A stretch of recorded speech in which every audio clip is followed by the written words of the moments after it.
Hi friends, welcome to relay 360 tailor. இந்த வீடியோவில் நம்ம என்ன பார்க்க போகிறோம் அப்படின்னா, நிறைய பேர் என்கிட்ட கேட்குறது, அக்கா எனக்கு வந்து வீட்டு வேலையும் பார்த்துட்டு என்னால் வந்து கரெக்டாக டைம் மேனேஜ் பண்ணி என்னால் தைக்க முடியல. நீங்கள் வந்து எப்படி டைம் மேனேஜ் பண்ணுறீங்க, அதை வந்து ஒரு வீடியோவாக போடுங்க, எங்களுக்குமே வந்து அது கொஞ்சம் யூஸ்ஃபுல்லாக இருக்கும் அப்படின்னு கேட்குறவங்க இந்த வீடியோவை ஸ்கிப் பண்ணாமல் முழுசாக பாருங்கள். ஏன்னா இதில் சொல்கிற சின்ன சின்ன விஷயங்களை ஃபாலோ பண்ணீங்க அப்படின்னாலே உங்களாலையுமே வந்து டெய்லி உள்ள ஒர்க்கை டெய்லி பார்க்க முடியும், வீட்டு வேலையுமே கரெக்டாக பார்க்க முடியும். அது என்னலாம் அப்படிங்கிறதா அது எப்படி இருக்க போகுது. நீங்கள் இந்த சேனலை இப்போ தான் ஃபஸ்ட் டைம் பார்க்குறீங்க அப்படின்னா சப்ஸ்கிரைப் பண்ணிட்டு பாருங்க. இந்த சேனல்ல வர எல்லா வீடியோ உங்களுக்கு ரொம்ப யூஸ்ஃபுல்லா இருக்கும். வாங்க வீடியோக்குள்ள போலாம். நீங்க இன்னும் மிஷின்ல உட்காந்து தைக்க ஆரம்பிக்கல அப்படின்னா தச்சுக்கிட்டே வீடியோ பாருங்க. அப்போ உங்களுக்கு மேல் பிளவுஸ் தைச்ச மாதிரி இருக்கும். சின்ன சின்ன விஷயம் வந்து நீங்க மாத்திட்டீங்க அப்படின்னாலே உங்களால வந்து கண்டிப்பா வந்து வீட்டு வேலையும் சரி உங்க தொழிலையும் கரெக்டா கொண்டு போக முடியும். அது என்னலாம் அப்படிங்கிறதுமே எக்ஸ்பிளைனா சொல்லியிருக்கேன். கண்டிப்பா இந்த வீடியோவை மிஸ் பண்ணாம பாருங்க. ஃபர்ஸ்ட் விஷயம் என்ன அப்படின்னா, நீங்க வந்து அன்னைக்கு தேவையான டெய்லரிங் சம்மந்தப்பட்ட எல்லா பொருளுமே ஃபர்ஸ்ட் எல்லாமே வாங்கி வைங்க வீட்டில். ஒன்னொன்னுக்கா நம்ம கடைக்கு போகணுன்னு கூடாது. இதுவுமே வந்து டைம் சேவ் பண்றதுக்கு யூஸ்ஃபுல்லாக இருக்கும். என்னெல்லாம் வாங்கியிருக்கேன் அப்படின்னா, நாடா வாங்கியிருக்கேன், அதுக்கப்புறம் ரோப் வந்து கோல்டு கலரும் காப்பர் கலரும் வாங்கியிருக்கேன். இது போக சாரீ வந்து ஃப்ரீ ப்ளீட் பண்ணி கொடுக்குறேன், அதனால அந்த கிளிப் என்கிட்ட தேவைப்படுது, அதனால அதுவுமே வாங்கியிருக்கேன்.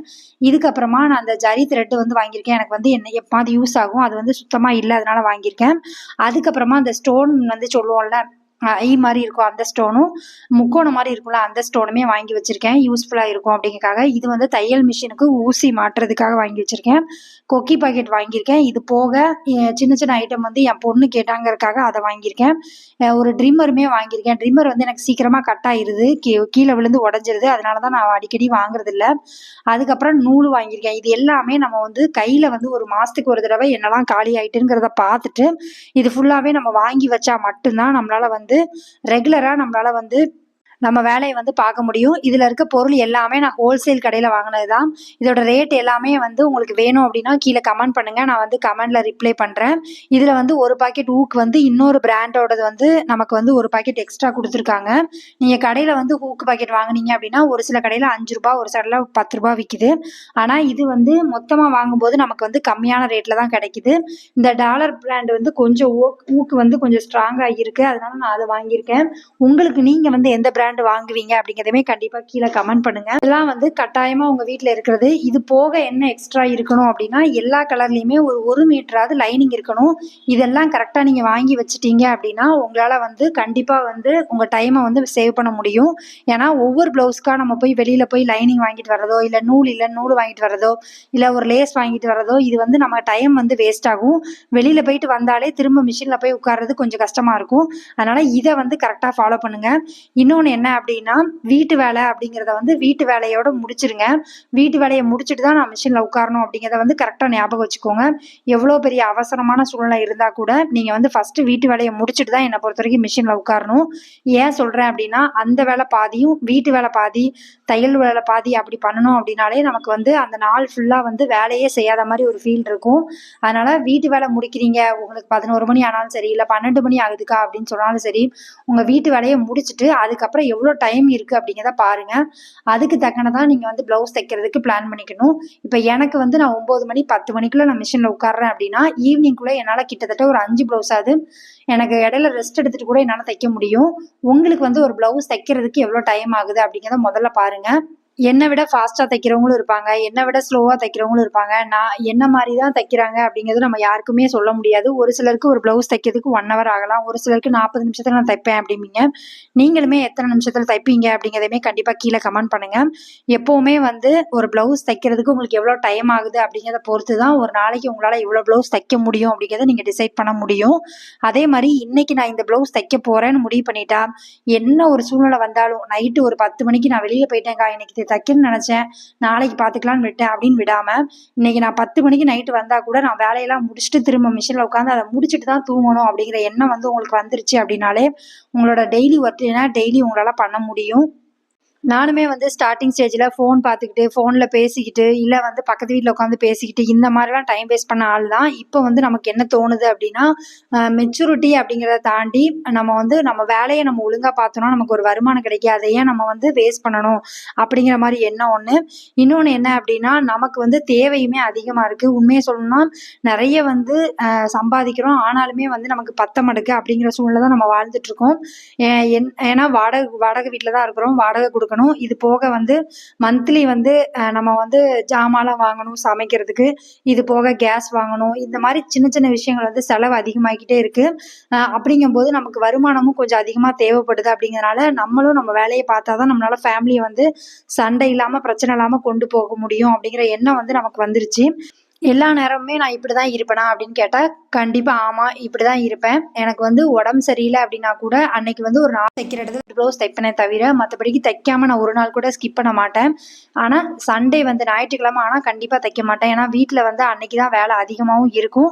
வீட்ல இருக்கிறவங்க கூட நம்ம டைம் வந்து கொஞ்சம் வந்து செலவு பண்ணா தான் நமக்கு வந்து வீட்ல என்ன நடக்கு அப்படிங்கிற விஷயமும் தெரியும். அதனால நான் எப்பவுமே வந்து சண்டே பண்ண மாட்டேன். ஒரு ரேரா எப்பமாவது ஒருக்க வந்து அவசரமா எமர்ஜென்சியா மாட்டிக்கிட்டா சண்டே தைக்கிற மாதிரி இருக்கும். அப்பவுமே வந்து ஒரு 4 மணி நேரம் 3 மணி நேரத்துக்குள்ள முடிக்கிற மாதிரி நான் பிளான் பண்ணிக்கிடுவேன். இந்த மாதிரி தான் என்னோட டைம் வந்து போகும். வீட்டில் வந்து எனக்கு சப்போர்ட் பண்ணுறாங்களான்னு நிறைய பேர் கொஸ்டின் இருக்கு. ஆமாம், வீட்டில் வந்து எனக்கு நல்லா சப்போர்ட் பண்ணுவாங்க. நானுமே வந்து சம்பாதிச்சு வீட்டுக்கு தான் கொடுக்குறேன் அப்படிங்கிறது அவங்களுக்கு ஒரு விஷயம். ஏன்னா அவள் வந்து வீட்டில் இருந்து ஒரு விஷயத்த பண்ணுறா. எப்பவுமே ஹஸ்பண்ட் சொல்கிற விஷயம், நீ வந்து உன்னைய ரொம்ப கீழே நினைக்காத. ஏன்னா வீட்டில் இருந்து உன்னால் வந்து இவ்வளோ ரூபாய் சம்பாதிக்க முடியுது அப்படின்னா கண்டிப்பாக பெரிய விஷயம். நான் வெளியில் காலையில் போயிட்டு நைட்டு வரைக்கும் வேலை பார்த்துட்டு வந்தால் கூட என்னால் வந்து ஒரு நாளைக்கு நீ சம்பாதிக்கிற பைசாவை என்னால் சம்பாதிக்க முடியல. நீ பண்ணுற தொழில் வந்து உனக்கு கண்டிப்பாக வந்து உனக்கு நீ அவ்வளோ உழைப்பு போடுற, அதுக்கு தான பலன் வந்து உனக்கு கண்டிப்பாக கிடைக்குது. அதனால நீ விட்டுறாத, இந்த தொழிலை பண்ணு. உனக்கு ஏதாவது எமர்ஜென்சினா நான் வந்து ஹெல்ப் பண்ணுறேன் அப்படிங்கிற மாதிரி அவங்களுமே கொஞ்சம் சப்போர்ட் பண்ணுவாங்க. எப்பவுமே வந்து உங்கள் வீட்டில் இருக்கிறவங்க கிட்ட நீங்கள் பண்ணுற வேலையில் இருக்கிற பிரச்சனையுமே சொல்லுங்க. ஏன்னா அவங்களுக்கு அப்போ தான் புரியும் இந்த வேலையில் வந்து இவ்வளோ கஷ்டம் இருக்கா அப்படிங்கிறது. ஒரு சிலர் நினைப்பாங்க, என்ன வீட்டில் உட்காந்து தைக்க தானே செய்கிற அப்படிங்கிற மாதிரி கேட்குறவங்களும் இருப்பாங்க. இன்னும் ஒரு சிலர்லாம் என்ன நினைப்பாங்க அப்படின்னா, அவளுக்கு என்ன ஒரு பிளவுஸ் தைச்சா 500 சம்பாதிச்சுட்டு போயிடுறா அப்படிங்கிறவங்களும் இருப்பாங்க. ஏன்னா அவங்களுக்கு தெரியாது, இதுல உட்காந்து மிஷின்ல தைக்கும்போது நமக்குமே பேக் பெயின் வரும், கால் வலிக்கும். நமக்கு ஏதாவது உடம்பு சரியில்லாம இருந்தா கூட நம்ம அன்னைக்கு தைக்கிற மாதிரி தான் இருக்கும். நம்ம ரெஸ்ட் எடுக்க முடியாது. இத்தனைக்கும் நம்ம வீட்டில் ஒரு ப்ராப்ளம் இல்லை, வீட்டில் வந்து ஒரு ஃபங்க்ஷன் இருக்கு அப்படின்னா கூட அதுக்கு நம்ம கரெக்டாக போக முடியாது. இந்த மாதிரி பல பிரச்சனை வந்து வரும். இதெல்லாம் ஃபேஸ் பண்ணி தான் ஒரு டெய்லராக இருக்க முடியும். நல்லா யோசிச்சுக்கோங்க. இந்த தொழிலை கையில் எடுக்க போறீங்க அப்படின்னா கண்டிப்பா வந்து சில விஷயங்களை நம்ம தியாகம் பண்ணி தான் ஆகணும். டக்குன்னு வந்து ஒரு முடிவெடுத்து இன்னைக்கு நினைச்சு நாளைக்கு நம்ம ஒரு இடத்துக்கு கண்டிப்பா போக முடியாது. ஒரு 2 நாள் முன்னாடியே ப்ரிப்பேர்டா நம்ம வந்து தைக்க வேண்டியதெல்லாம் தச்சு முடிச்சுட்டு தான் நம்ம போற மாதிரி இருக்கும். இன்னொன்று என்ன அப்படின்னா, டெய்லரா இருக்கீங்க அப்படின்னா இந்த விஷயம் நீங்க நடந்திருக்கும். நீங்க வந்து உங்களுக்குமே நடந்திருக்கா அப்படிங்கிறத சொல்லுங்க. ஏன்னா ஒவ்வொரு வருஷமே நான் பொங்கலுக்கு வந்து மருதாணி வைக்கணும் அப்படிங்கிற மாதிரி யோசிப்பேன். ஆனா அன்னைக்கு நைட்டு 12 மணி வரைக்கும் உட்காந்து தச்சுட்டு மறுநாள் காலையில நம்ம வேலையெல்லாம் பார்த்தோம் அப்படின்னா நம்ம வந்து மருதாணி வைக்கிறதே முடியாது. நான் இந்த ஃபங்க்ஷன்ல எந்த ஃபங்க்ஷன்லயுமே மருதாணி வைக்கணும்னு யோசிப்பேன். ஆனா நமக்கு அரைச்சி அதை கொஞ்ச நேரம் வச்சிருக்கிற அளவுக்கு நமக்கு டைம் வந்து பத்தாது. இந்த மாதிரி உங்களுக்கு ஏதாவது இன்சிடென்ட் நடந்திருக்கா அப்படிங்கிறதையுமே கண்டிப்பா கீழே கமெண்ட் பண்ணுங்க. பார்க்கும்போது நானும் தெரிஞ்சுக்கிறேன். அதே மாதிரி ஒரு சிலர் என்ன நினைப்பாங்க அப்படின்னா, இவ டெய்லர் தானே, இவ வந்து எப்ப நினைச்சாலும் பிளவுஸ் தச்சு நான் புது சாரி கிடந்து கட்ட முடியும், நம்ம அப்படியா நம்ம இன்னொருத்தவங்க கொடுத்துட்டு அவங்க எப்ப தர்றாங்களோ அப்பதான் அந்த கட்டுற மாதிரி இருக்கும் அப்படின்னு நினைப்பாங்க. ஆனா நமக்குன்னு ஒரு சாரி தைக்கும் போது நம்ம தைக்கவே மாட்டோம். அடுத்தவங்களுக்கு கூட 1 ஹவர்ல தச்சு கொடுத்த நாள்லாம் உண்டு. எத்தனை டெய்லர்ஸ் வந்து இந்த மாதிரி உங்க பிளவுஸை நைட்டு உட்காந்து நாளைக்கு போறோம்னு நைட்டு உட்காந்து தைப்பீங்க, இல்ல காலையில தாங்க நான் உட்காந்து தைப்பேன் அப்படின்னு சொல்றவங்க கண்டிப்பா கீழே கமெண்ட் பண்ணுங்க. இது எல்லாமே வந்து நீங்க பிளவுஸ் தைக்கிறீங்க, ஒரு தொழில் பண்றீங்க அப்படின்னா கண்டிப்பா நடக்கக்கூடிய விஷயம்தான். அதனால ஃபர்ஸ்ட் வந்து வீட்டு வேலையை முடிச்சுட்டு நீங்க ஒரு தொழில் பண்றீங்க அப்படின்னா உங்களுக்கு பிரச்சனையே கிடையாது. இல்லைன்னா வீட்லயுமே சில பிரச்சனை வர்றதுக்கு வாய்ப்பு இருக்கு. நம்ம வந்து தைக்கிறோம் அப்படிங்கிறதுக்காக வீட்டில் எந்த வேலையும் நம்மளால பண்ணாம இருக்க முடியாது. துணி துவைக்கணும், பாத்திரம் கழுவணும், காலையில சமையல் பண்ணணும், மதியம் வந்து கிடையாதுன்னு வைங்களேன், ஸ்கூலுக்கு கொண்டு போயிடுவாங்க. ஈவினிங் வந்து திரும்ப வந்து காஃபி போடுறது எல்லா வேலையுமே நம்ம பார்க்க தான் செய்யணும். இதை எக்ஸ்கியூஸா எடுத்துக்கிட்டு நம்ம எந்த வேலையுமே செய்யாம இருக்க முடியாது. ரெண்டையுமே பேலன்ஸ் பண்ணி கொண்டு போனோம் அப்படின்னா நமக்கு ஒரு தேவை இருக்கு. நம்ம அதுக்கு அதை நோக்கி போகும்போது சில விஷயங்கள்லாம் நம்ம தியாகம் பண்ணி தான் ஆகணும். வேற வழி கிடையாது. அதுக்காக நம்ம வந்து தொழில் பண்ணிட்டு தான் இருக்கோம். ஒன்றும் இல்லைங்க. இந்த வாழ்க்கையிலேருந்து நான் ஒரு ஸ்டெப் மேலே போகணும் அப்படின்னா இன்னும் கொஞ்சம் ஹார்ட் ஒர்க் பண்ணால் என்னால் போக முடியும் அப்படின்னா கண்டிப்பாக பண்ணுவோம். எல்லாருமே வந்து அதை பண்ண தான் செய்வோம். அதே மாதிரி தான் உங்களுக்கு ஒரு வருமானம் கிடைக்குது, வீட்டில் இருந்தே உங்களால் பண்ண முடியுது, உங்கள் வீட்டு வேலை எந்த இடத்துலையுமே ஸ்டாப் ஆகலை, என் வேலையும் நான் பார்க்குறேன், அதே மாதிரி எனக்கு தொழிலும் நடந்துட்டு இருக்கு அப்படின்னா நீங்கள் கரெக்டாக தான் போயிட்டுருக்கீங்கன்னு அர்த்தம். இன்னொன்று என்ன அப்படின்னா, உங்களுக்கு ரொம்ப வந்து சில டைம் தோணும், இப்போ சாட்டி எங்கேயாவது வேலைக்கு போயிடலாம் போல இந்த தொழிலை பார்க்குறதுக்கு அப்படிங்கிறதுலாம் தோணும். அப்படி தோணும்போது ஒரே ஒரு செகண்ட் வந்து யாராவது வேலை செய்கிறவங்க கிட்ட போய் உட்காந்து பேசி பாருங்க. அவங்க சொல்றதெல்லாம் பார்த்தா ஐயோ இதுக்கு இந்த தொழிலே பரவாயில்லடா அப்படிங்கிற மாதிரி தான் இருக்கும். நீங்களுமே இந்த மாதிரி யோசிச்சிருக்கீங்களா அப்படிங்கிறதுமே கீழே கமெண்ட் பண்ணுங்க. எப்பவுமே வந்து எல்லா நாளும் நமக்கு ஒரே மாதிரி அமையாது. ஒரு சில நாள் வந்து ஏதோ ஒரு வேகத்துல வந்து ஒரு 4 ப்ளவுஸ் தைக்கணும்னு நினைச்சேங்க்கா 3 தான் தைக்கிறேன் அப்படின்னா ஒன்றும் தப்பு கிடையாது. அந்த ஒரு ப்ளவுஸை மறுநாள் வந்து சேர்த்து தைங்க, அதை பத்தி தப்பே கிடையாது. ஆனா ஸ்கிப் பண்ணாதீங்க. இன்னைக்கு நாளைக்கு இன்னைக்கு வேண்டாம், நாளைக்கு நாளைக்கு வேண்டாம், நாளை கழிச்சு அப்படின்னு ஸ்கிப் பண்ணிட்டே போனோம் அப்படின்னா டைம் வந்து வேஸ்டா போயிட்டே இருக்கும். ஒரு டைமிங்ல என்ன ஆகும் அப்படின்னா ஒரே டைமிங்ல ஒரு 10 பேர் கேட்கும்போது நம்மளால தைக்க முடியுது, என்ன பண்றதுனே தெரியாம முழிச்சிட்டு இருப்போம். அதனாலதான் நான் அன்னன்னைக்கு பிளவுஸ் அன்னன்னைக்கு தைங்க அப்படின்னு சொல்றதுக்கு ரீசனே. இன்னொன்னு நான் இன்னைக்கு இந்த வேலை பார்க்கணும் அப்படின்னு முடிவு பண்ணிட்டோம் அப்படின்னா நம்ம மனசு தான் காரணம். அதை கண்டிப்பா பண்ணணும்னு நினைச்சிட்டோம்னா நைட்டு 12 மணிக்கு கூட உட்காந்து நம்மளால வந்து தைக்க முடியும். நம்ம கையில தான் இருக்கு. நீங்க வந்து கொஞ்சம் வந்து ஹார்ட் ஒர்க் பண்ணுங்க. கண்டிப்பா இந்த தொழில வந்து மேல வர முடியும். இன்னொன்னு என்ன அப்படின்னா டெய்லியுமே நைட் உட்காந்து 12 மணி 1 மணி வரைக்கும் தைக்கணுமான்னு கேட்டா கண்டிப்பா கிடையாது. ஒரு சில நாள் ஏதோ ஒரு ஃபெஸ்டிவலு இல்ல கோயில் கொடை, தீபாவளி, பொங்கல் இந்த மாதிரி ஏதாவது வரும்போது மட்டும்தான் நம்மளால வந்து நைட்லாம் தூக்கம் இல்லாம தைக்கிற மாதிரி இருக்கும். மத்தபடிக்கு மத்த நாள் வந்து நம்ம எப்படி முடிவு பண்றோமோ அந்த மாதிரி தான் இருக்கும். இப்பதாங்க இந்த தொழில் வந்து நான் வீட்ல இருந்து தைக்கணும்னு நினைக்கிறேன், ஸ்டார்ட் பண்ண போறேன் அப்படின்னு சொல்றவங்க மெயினா வந்து எல்லா திங்ஸுமே வாங்கி கொஞ்சமாவது வீட்ல வச்சுக்கோங்க. அப்பதான் டெய்லி வந்து கடைக்கு போய் வாங்குறது அவாய்ட் ஆகும். அந்த டைம் சேவ் ஆகும். இன்னொன்னு மிஷின்ல உட்காந்துட்டீங்க அப்படின்னா நான் இத்தனை பிளவுஸ் முடிச்சுட்டு தான் எந்திக்கணும் அப்படிங்கிற மைண்ட் தாட்ல உட்காருங்க. அப்ப கரெக்டா உங்களோட பிளவுஸ் வந்து நீங்க தைக்க முடியும். வீட்டுல நடந்த ப்ராப்ளத்துக்கோ இல்ல கஸ்டமர் வந்து திட்டிட்டாங்கக்கா, கஸ்டமர் வந்து சரியில்லை பிளவுஸ் அப்படின்னு சொல்றாங்க அப்படிங்கிறதுக்காகவோ சோர்ந்து போய் உட்காந்துராதீங்க. அதை சரி பண்ண கத்துக்கிட்டு அடுத்த பிளவுஸ் தைக்கிறதுக்கு ஆரம்பிச்சிருங்க. எல்லா நேரமும் வந்து கஸ்டமர் வந்து நல்லா இருக்குன்னு சொல்லுவாங்க அப்படின்னு சொல்ல முடியாது. அதே மாதிரி குறை சொல்லுவாங்க அப்படிங்கிறதுமே சொல்ல முடியாது. எப்பவுமே ஒரு பிளவுஸை வந்து எவ்வளவு பெரிய டெய்லரா இருந்தாலுமே அந்த பிளவுஸை கொடுத்து அவங்க போட்டு பார்த்துட்டு நல்லா இருக்குன்னு சொல்ற வரைக்கும் கொஞ்சம் பயம் இருக்கதான் செய்யும். அதனால நீங்க வந்து நான் நல்லா தைக்கலையோ அப்படிங்கிற மாதிரிலாம் யோசிக்காம அதுல நம்ம என்ன இம்ப்ரூவ் பண்ணலாம், அடுத்து என்ன வந்து கத்துக்கலாம் அப்படிங்கிற மாதிரி யோசிச்சிங்க அப்படின்னா கண்டிப்பா இந்த தொழில வந்து மேல வர முடியும்.